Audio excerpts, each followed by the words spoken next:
Now let's talk about references.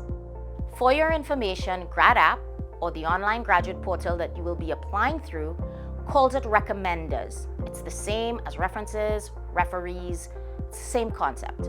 It is important for you to contact your referees early on. You should inform your references early as to what your deadlines are as well. In fact, I advise that you give them even earlier deadlines than your deadline so that you ensure that you get those references in early. The reason why we advise that you speak to your referees early on is that if you're using professors or employers or a combination of both, they're very busy people and you want to ensure that you respect their time.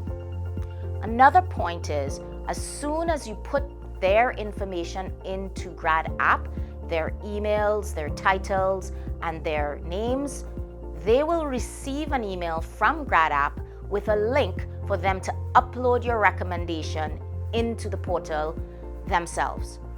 So they should know that they're going to get this email. Sometimes that email from GradApp may go into your referee's junk or spam. So you can let them know to check their junk and spam as well as their inboxes once you have put in your recommenders information into GradApp. How many references do I require for my graduate applications to the Master of Global Affairs and the Master of Public Policy programs? We require a minimum of 2 references for each program.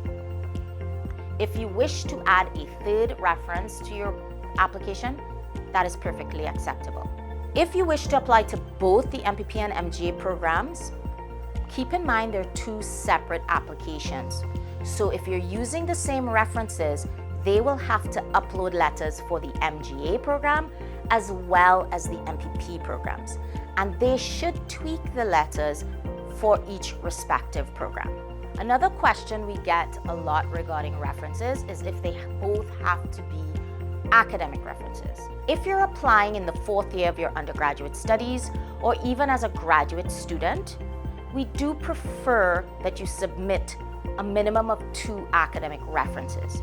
If you wish to submit a 3rd professional reference, that is perfectly acceptable.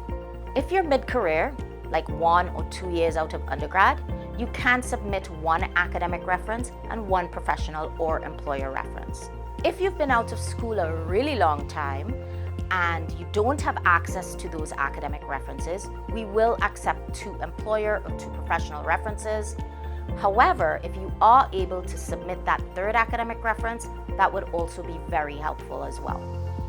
Something to keep in mind is that because these are academic programs, your academic references are really helpful and useful to us in the admissions process.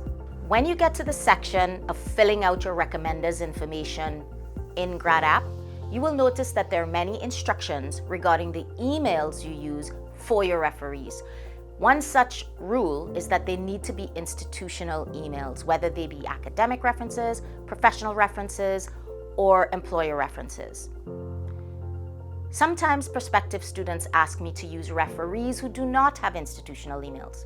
I kindly ask that you will contact me directly and we will discuss this on a case-by-case basis.